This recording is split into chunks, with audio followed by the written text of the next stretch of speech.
Pennsylvania cooking. Today is an answer to a request. And I actually like requests because then I don't always have to come up with new ideas of what I'm going to make next, because over the last, 4 or 5 years, I've made quite a few things. But this is an oldie and a goodie. This is for Dave in Berwick, one of my longer subscribers. And he asked about chicken corn soup. Now, this is not chicken noodle soup. This is more Amish style PA Dutch chicken corn. Some people will add rivels, or if you don't know what rivels are, those are PA Dutch little dough bits. Basically make up like a pot pie dough and just crumble it in. Really good. But I don't use rivels in mine. I don't use potatoes or carrots in mine. None of those. It is chicken corn soup. And so I add some basics in, but it's basically chicken corn soup because, truth be told, I like eating mine with some saltine crackers when I dish it up. So I'm going to show you my version of chicken corn soup, and really this is how I grew up making it and how my Amish neighbor showed me to make it when I was young, which is over 40 years ago. Yeah, over 40 years ago. So it might vary from region to region. Everybody has their take on how they do things around here. And a lot of arguments arise over it from valley to valley. So this is mine and how a lot of the Amish community here makes it. Also, I have saffron in mine. Believe it or not, the Amish and Mennonites use quite a bit of saffron in their cooking and their recipes. I think it brings a wonderful flavor. I love it. It can be a little bit expensive. However, I actually get mine from a local Mennonite lady who actually harvests them herself. And believe it or not, I mean, basically saffron are the, I want to say this right, pistils? Stamens of the crocus flower. So if you have a lot of crocuses in the spring, you can harvest these. So a little bit goes a long way, like only 1/8 of a teaspoon goes into this whole dish. And I love saffron rice. So anyhow, this is my take on pretty much a recipe I've been making for a long time for my Amish neighbors. So let's get to it. So here's what goes into it. You know, you can use chicken breast meat that's, you know, you cut up and do it that way. I have these quarters that I want to use up and get rid of out of my freezer.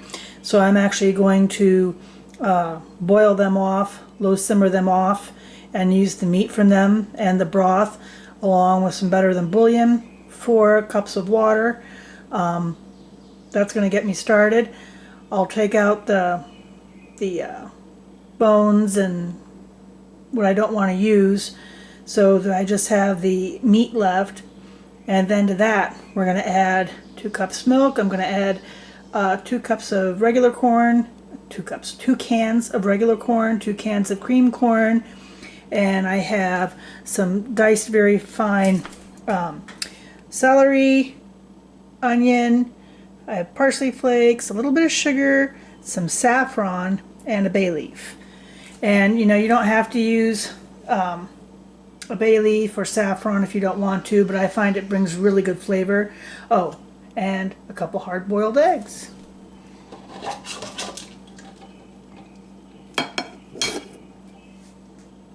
So that'll get edited in towards the end.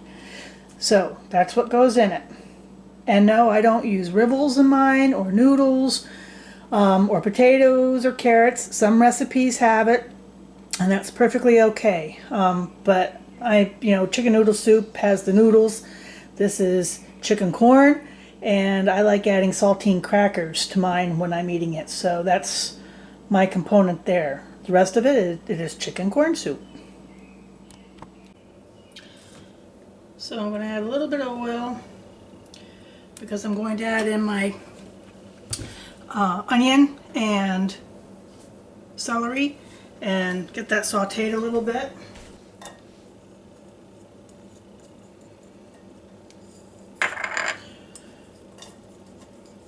And this will give good flavor to the chicken broth.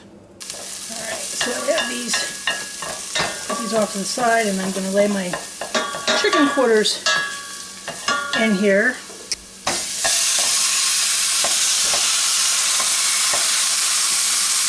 And I'm going to let them sear a little bit on both sides so we get some of that flavor. Then I'm going to add my 4 cups of water. I'm also going to add in my little bit of saffron, my bay leaf, and my parsley flakes. And now I'm going to add in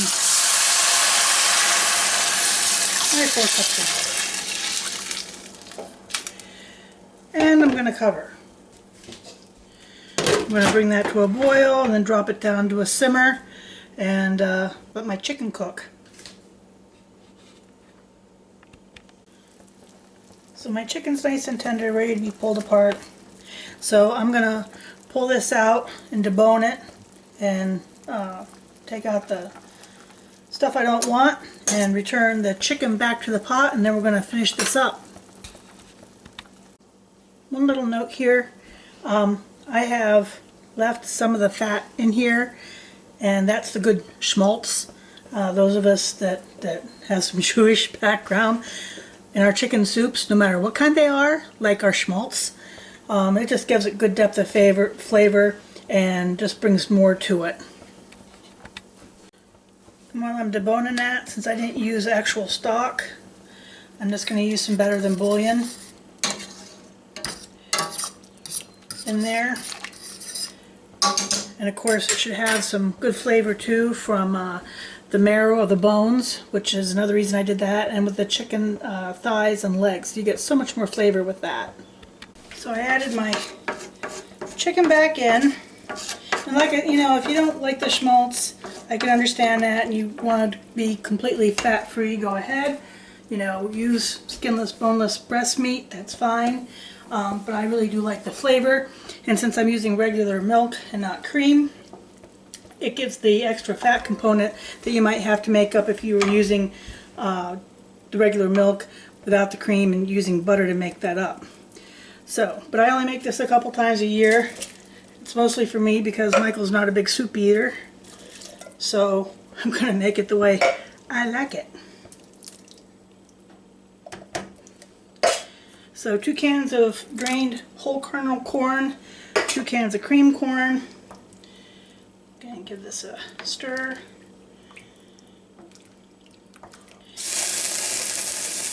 Add about a tablespoon of sugar.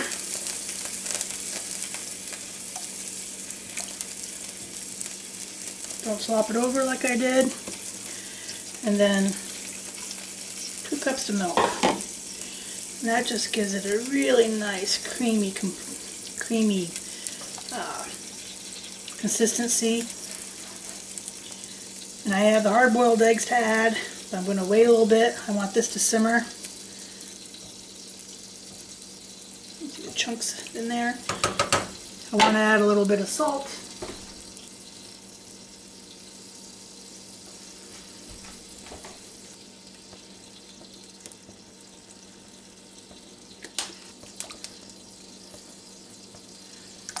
And let that come back to a simmer. And last but not least, I'm going to add my 3 diced hard-boiled eggs. And I'll let that simmer just a little bit longer. Get the flavor through it. And you know, like most soups, it tastes even better tomorrow after it has a chance to sit and let all the flavors go through it. But there we go. Let it simmer a little bit longer, and then you know what comes next. And it's done. Oh, look at that.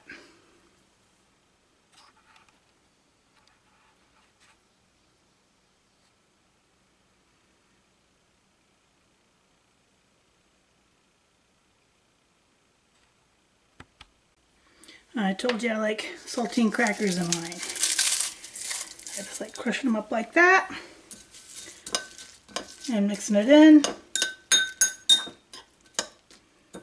And for this, I like that better than even Rivals. And taste test. Best part. See it there? Is the eating.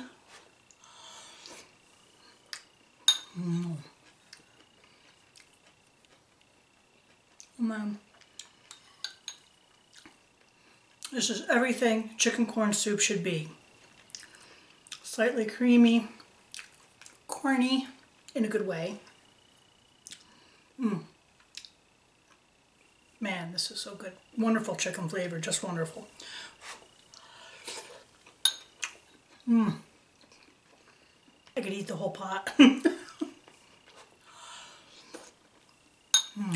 So that is my chicken corn soup. Like I said, that was a recipe given to me a long time ago by an Amish neighbor. And I actually grew up with Amish neighbors on 3 sides of me. So the one actually grew tobacco back then, back when it was still cool to grow tobacco. And the others did other crops, but and were dairy farmers like we were. So anyhow, a lot of good food from those kitchens.